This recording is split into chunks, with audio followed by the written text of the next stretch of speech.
شاپور زدران د افغانستان د کرکټ اتل.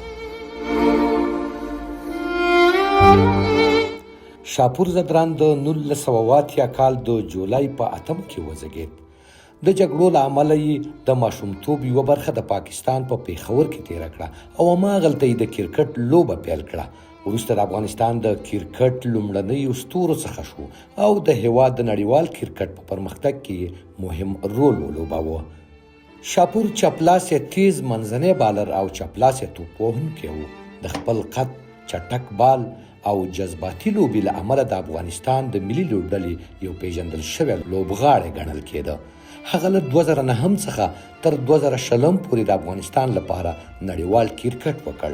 شاپور زدران په 44 ورځنیو نړیوالو لوبو، 40 شلوریزو نړیوالو لوبو چې ټول ټال 80 نړیوالې لوبې ترسره کړي دي. په یو ورځنۍ سیالیو کې 43 ویکټې او په شلوریزو سیالیو کې 30 ویکټې ترلاسه کړې وې. د شاپور زدران تر ټولو تاریخي شیبه د 2015 نړیوال جام و. د سکاټلند پر وړاندې د افغانستان لپاره ګټونکي څلوریزه ووهله او افغانستان د کرکټ نړیوال جام په تاریخ کې خپل لومړنۍ بریا ته ورساوه. دا بریا د افغان کرکټ د تاریخ له تر ټولو ویاړمنو شیبو څخه ګڼل کیږي.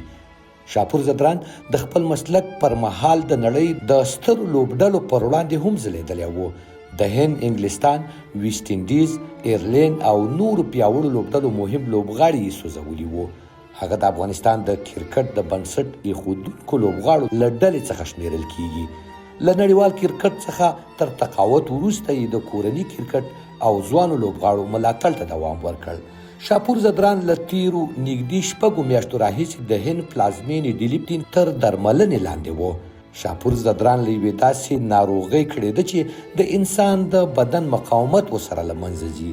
له بده مرغه شاپور زدران په 2016 کال د جولای په 9 د کینسر بدمرغه ناروغۍ له امله د 38 کلونو په عمر د حق دایي ته لبیک ووایه. د هغه مړینه د افغانستان او نړیوال کرکټ لپاره یوه ستره ضایعه وبلل شوه او د افغانستان کرکټ بورډ او ګڼو نورو لوبغاړو پرې خواشیني څرګنده کړه. شاپور زدران یوازې تیز بالر نه و، بلکې د افغانستان د کرکټ د ویاړ، مبارزې او نه هېرېدونکو بریاو یو تلپاتې نوم دی. روح ښاد او پرګوري نور.